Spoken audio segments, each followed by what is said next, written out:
Hi guys, here we have with us CAT 2021 topper Parth Chaudhary. Hi Parth, welcome and thank you for talking to us. First of all, congratulations on scoring 99.99 percentile. So, can you tell us about your sectional percentiles in CAT 2021?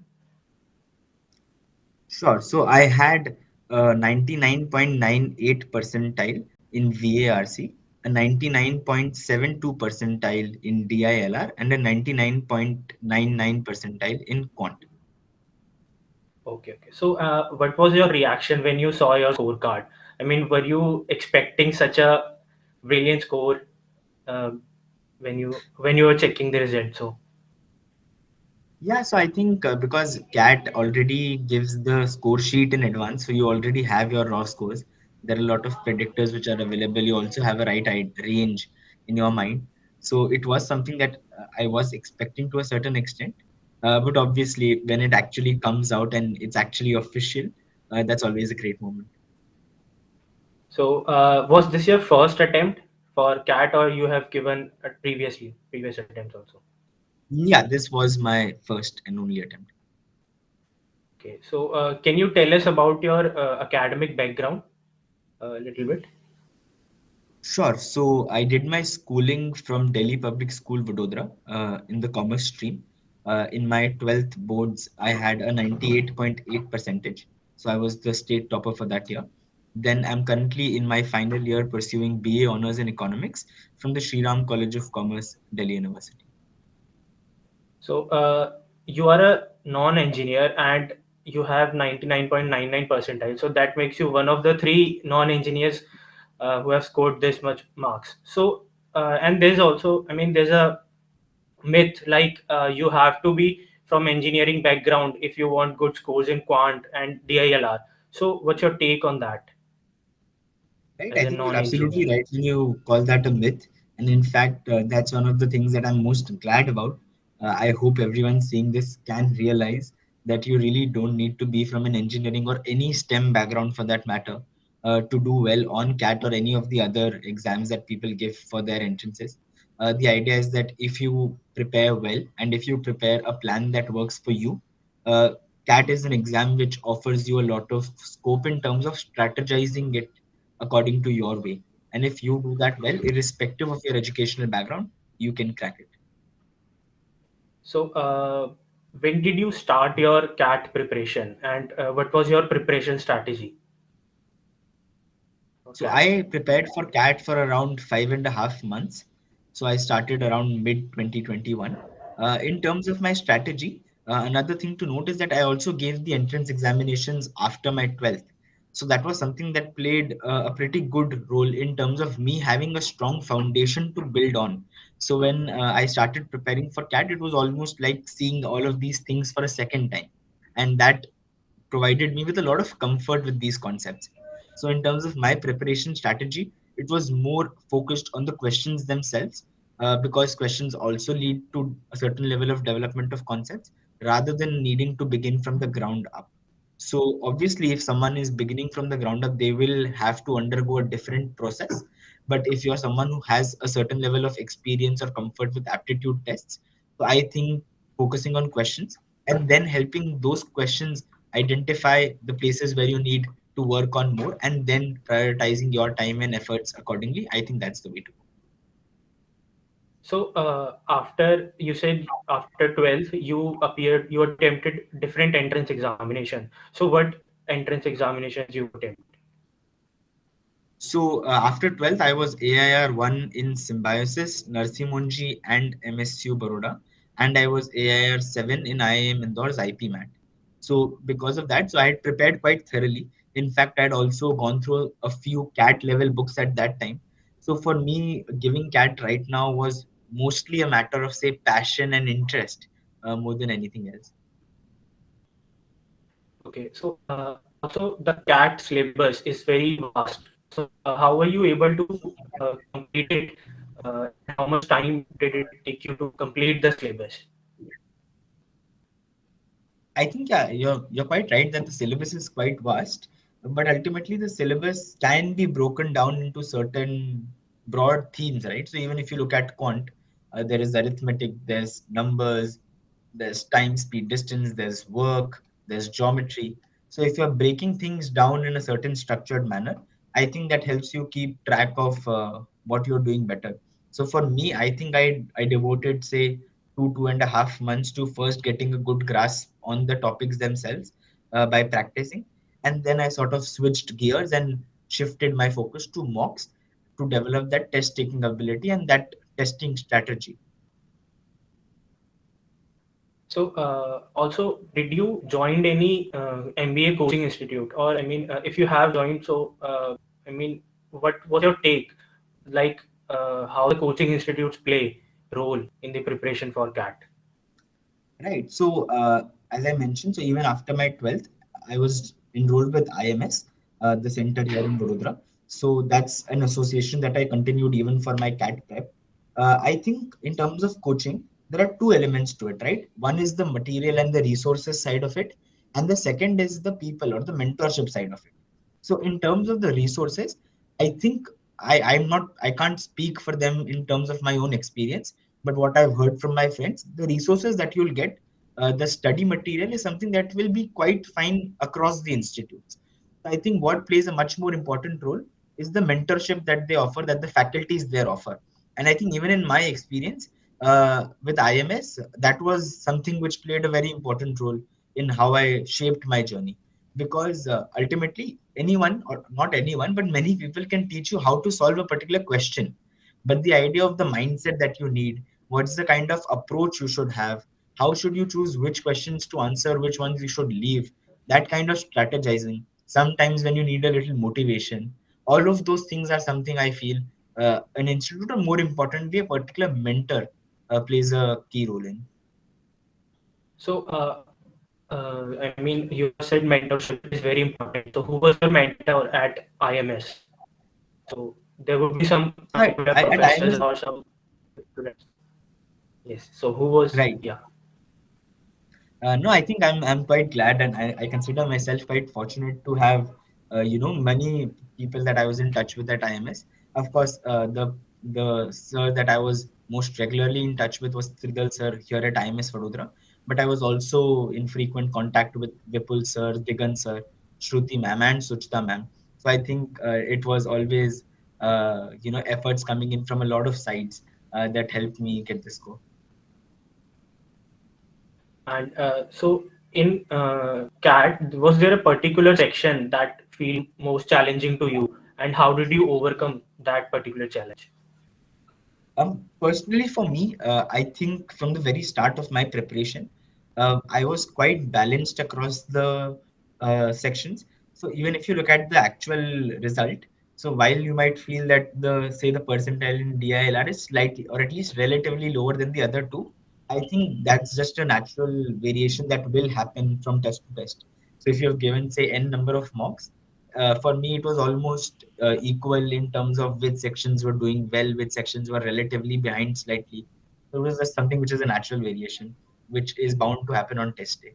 But in terms of specific preparation, so I'll just go and talk a bit specifically about the three of these one by one. So first, starting with VARC, I think this section is different from the others. Different in the sense that there is a certain level of subjectivity involved. So even if you know everything that you know about that there is to know about it, you can't always guarantee what score you'll get. Now, because of that, I think the idea of developing a habit here becomes extremely important, because when you have a very strong habit, what it does is that it intuitively shows you the path towards the right answer. So even if in certain questions multiple options seem close, you will always have a certain gut feeling that this seems the right one, and more often than not you will be right, because you might not always be able to discern why exactly this particular option seems the most appropriate, but you will develop that sort of spidey sense. So I think in VARC, practice on a daily basis is something which is extremely crucial. In fact, for everyone preparing, I would suggest that you maintain some sort of tracker. Of course, everyone does it a different way. You can use an Excel, or you can do it on paper, or you can just do it mentally. But ensure that you're doing, say, 3 or 4 RCs per day, certain number of VA questions per day. You maintain that habit. In terms of DILR, I think DILR by its nature is more like, at least in this year's context, it's like four distinct questions. there is almost no connection between the sets, right? So it's important to understand that you need to maximize the scope of the type of questions you've seen, so that when test day comes and the actual questions which count towards your future, when they come in front of you, you have a certain surety that at least 3 out of the 4 will be of a type that you've either seen before or you're at least not scared by. Because if you get scared of a question, you'll just get keep spiraling there, and you'll probably not be able to do it right. So that level of familiarity is something which I believe goes a long way. In terms of quant, I think quant is a section where there is probably the most strategizing which goes into the game of cat, because quant by its nature has different sections or topics from which they can ask questions, and many people tend to have differing levels of comfort and skill with those topics. So for example, if geometry is something that you find hard, right? Probably you can expect that out of say 24, 22 or 24 questions in quant, maybe there'll be say at least 4 or 5 on geometry. So the approach that I would recommend is that you ensure you have a certain basic understanding of all the types. So even in geometry, if there is at least one question which is actually easy, you should get that easy question. And then the other three, you see, if you have time and you're done with everything else, then you spend that time on these, or else you skip it, and that's totally fine. So in that sense, I think this sort of iterative practice to achieve what you think is the most appropriate way for you to target the exam, I think that's the goal which everyone should work towards. That's very you have given very good preparation advice for the students. So you have said about mocks. So how many mocks did you attempt, and how it helped you on the exam day? I think to answer how it helped, I think the simplest way to say, so for example, if I was enrolled with IMS and their mock series is called SimCAT, there are 16 proctored SimCATs which happen. CAT day should feel like mock 17. I think that's the way it should be. And that's again the same idea of comfort is something which comes in. And I think this is just very basic psychology that if you're in an environment which you feel familiar to, then you are just much more in your element, and you will just be in the right frame of mind for you to give it your best shot. So for that, I think that's where the role of mocks comes in. Of course, learning time management, learning how to choose questions or sets, learning how to do questions in the shortest time possible. All of these are equally important outcomes that you get by giving mocks.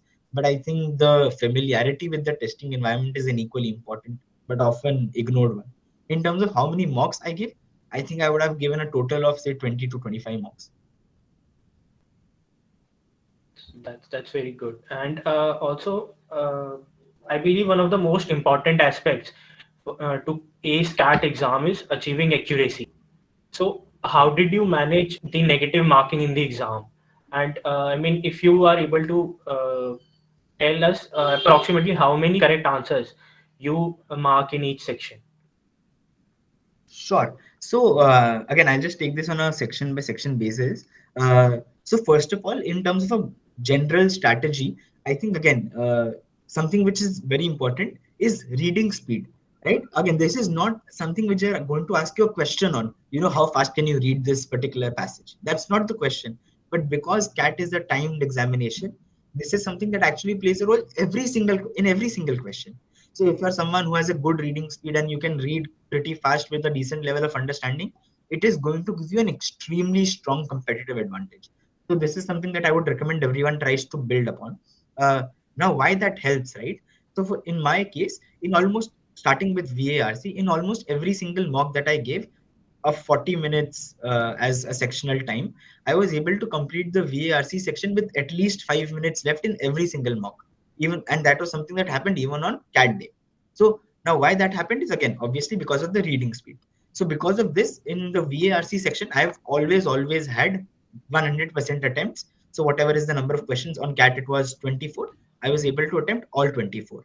Now, in terms of accuracy, and I'll just cycle back to the idea of habits here.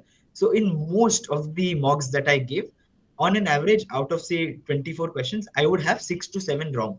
For some reason, it was just fixed in that range. But in the actual CAT, I had just 4 wrong. And that was something that probably, except 1 or 2 mocks, I was never able to achieve that sort of low number of incorrectly attempted questions. Now, of course, now someone might call it luck, but I just think it's the compounding effect, right, that comes in. Because when you build great habits, you're almost like rewiring your brain to think in the right way.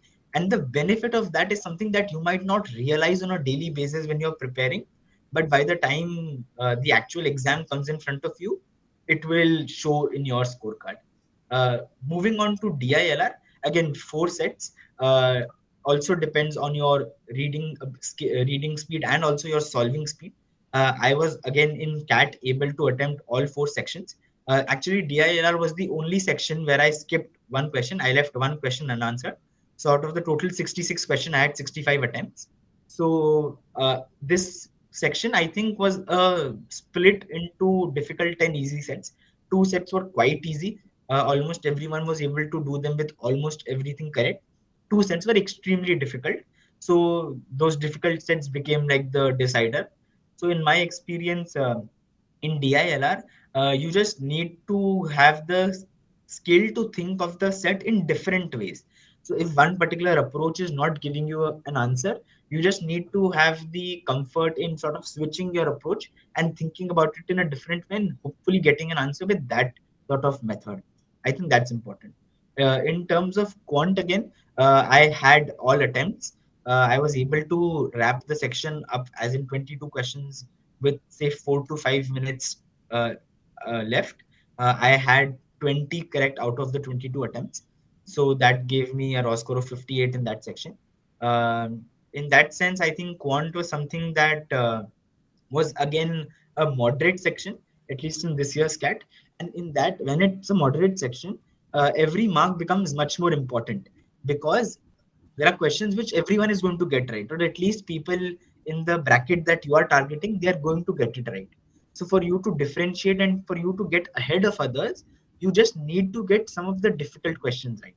And if you do that, by giving them the time that they need and probably even skipping out on attempting a few questions, I believe that that is something that might work out in your favor. Okay. And also, I have heard from different students that they have different strategies on exam day particular. So, do you have do you followed any particular strategy on the CAT exam day specifically? That yes, I will be this will be my routine and I will do this and this. So, what was your exam day strategy? Honestly, I would my genuine take on this would be that you should have zero exam day strategy. Now I'll tell you why. In my CAT experience this year, probably by coincidence, the exam was in the 28th of November, and from 25, 26, 27, and 28, all 4 days I was straight in weddings of extremely close friends as siblings. So I was there the whole day. So probably the last 3, 4 days I had almost next to no prep that I did for CAT. And I believe this is the kind of goal that you should work with, that even if there is no time for last minute prep, maybe some emergency comes up, maybe something happens, you should be prepared in advance and you should be prepared with the long term vision in place such that you don't need to rely on the last moment. But of course, in a normal scenario, it is obviously important that you have certain last day strategy. And in that sense, my only approach here is that you just need to be as relaxed as possible. So if you're going, if, for example, in my case, I drove to the center alone on my two-wheeler. The whole time I was driving there, I was just chilling and singing songs and just going with a relaxed mood. So by the time I'm actually in the exam hall, I'm in the right frame of mind.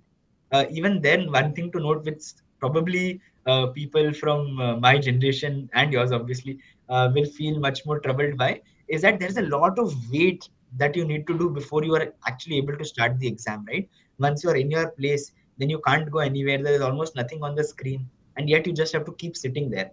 And probably that time is like a big, boring phase, and it just saps the energy. So I just discovered this on the day of CAD just to keep myself going and just to ensure that I don't get bored and lose my mind on nothing. I just started writing random stuff on the sheet that they give us. I just started writing say squares of numbers and maybe some of the esoteric formulae and all of that. Of course, if there was a certain question which needed those, it would help me because I had those already written. But even if it's not something that you need, it just keeps you in the thinking frame of mind. I think that's something that someone can try. That just keep your flow going. Right, right. Yeah. So, do you have any other interests than studies, than academics? So, can you tell us about them? Absolutely. So I think in general, right, I'm also the kind of person who never believes that you need to, stop living life if you want to achieve something serious. For example, cat has something serious, but I don't think you need to just become a monk in order to get a good score on cat. In my experience, I don't think, doing things like giving your phone away or deactivating social media accounts makes a lot of sense, at least for me. I think it's much more about, say, discipline and self control. With that being said, in terms of what I like to do otherwise, in fact, during my cat phase, that coincided with the placement season in my college. So in between, I took a certain gap for that. I'm also extremely interested in reading books. So in fact, in 2021, alongside my cat prep, I think I read around 56 books in the whole year, averaging more than one a week. So that's there. Even otherwise, I'm someone who just likes enjoying in general.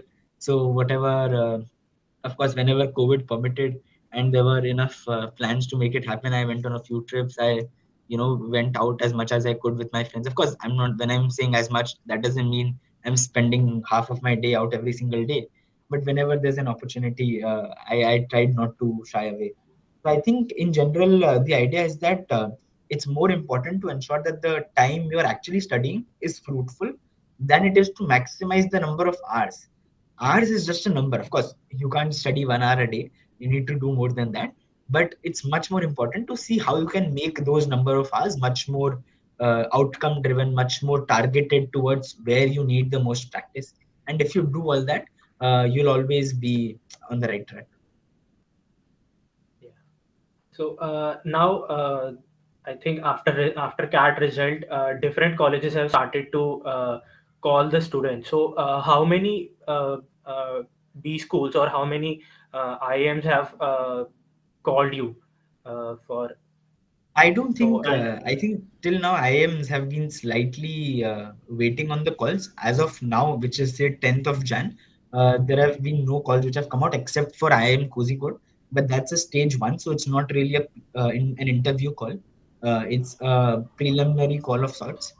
So that's there. But this score of say a 99.99 with with sectional percentiles all again above 99.5, I would expect calls from at least the top six where I have applied, which is IIM Ahmedabad, Bangalore, Calcutta, Indore, Lucknow, and Kozhikode. I plan to give the interviews for A, B, and C, which is Ahmedabad, Bangalore, and Calcutta. What I am interested most right now towards is IIM Ahmedabad, primarily because they offer a deferral option, and that's something that I plan on trying for. They offer a 1 or 2 year defer, and that's something that I'm looking forward to because I have a college placement towards McKinsey and Company, and it is my priority at this moment to join McKinsey and then look at going for an MBA because I just want to be much more ready or at least industry ready by that time I'm going for an executive, not necessarily an executive, but a master's in terms of business administration. So in that sense, that's my plan right now. Let's see what happens. so have you started preparing for the GDPI or so for? Yeah, so in general, right now I've started becoming much more aware of everything around me, just keeping up with what is happening, ensuring that I'm whatever interests that I have, whatever say topics I keep following. I'm just trying to do those in a much more thorough way right now, so that even in the interviews, if the conversation is going a certain way, I don't have just a superficial idea. I have a certain in-depth idea of whatever we're talking about, so I can offer more value. So that's where I am in my prep right now. Now going ahead, I will probably shift gears and dive deeper into some of the specifics. But as of now, I'm trying to lay the base for that prep. So, besides CAT, have you applied for any other entrance exam also? I've not applied for any of the other domestic exams. I've also recently given the GMAT. Uh, I gave that on the 6th of Jan. I scored a 770 with a 51 in quant and a 44 in verbal. with a 8 on 8 in IR and a 6 on 6 in AWA. So, was the preparation of for GMAT was different than CAT, or did you follow the same preparation strategies? I think yes and no, because in general, the kind of skills, the kind of analytical and aptitude mindset that you need to develop is something which is common across the CAT and GMAT. But in terms of how the exam happens, the kinds of questions that they ask, the difficulty level of the questions that they ask, on these elements, both the exams do differ. For example, GMAT is a computer adaptive test. There is absolutely no idea of strategy there. One question comes at a time, you have to mark an answer, and then you have to move on to the next question, and you can never go back. So in that sense, unlike CAT, there is no strategizing there in terms of which you want to attempt, which you don't want to attempt. So in GMAT, it becomes extremely important to be thorough with everything, because you can't pick and choose. Uh, Even in general, GMAT, at least in its quant section, is known to be slightly less technical than CAT, because CAT oftentimes will go into certain technical formulas which are quite rare, which are quite often distanced from real life or from applications, but it will ask questions on that. GMAT typically does not do that. Even of course, GMAT has certain different question types as well. For example, data sufficiency, which CAT doesn't ask. Even in the verbal section, it has sentence correction, which is grammar, that is not asked by CAT. It also has critical reasoning, which is CR, also not asked by CAT. So these are different elements in GMAT that you need to give special time to.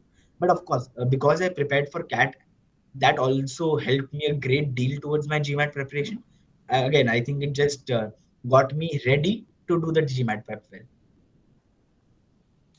Yes. So, you have said that you are, I mean, kind of waiting for the placement you got in McKinsey.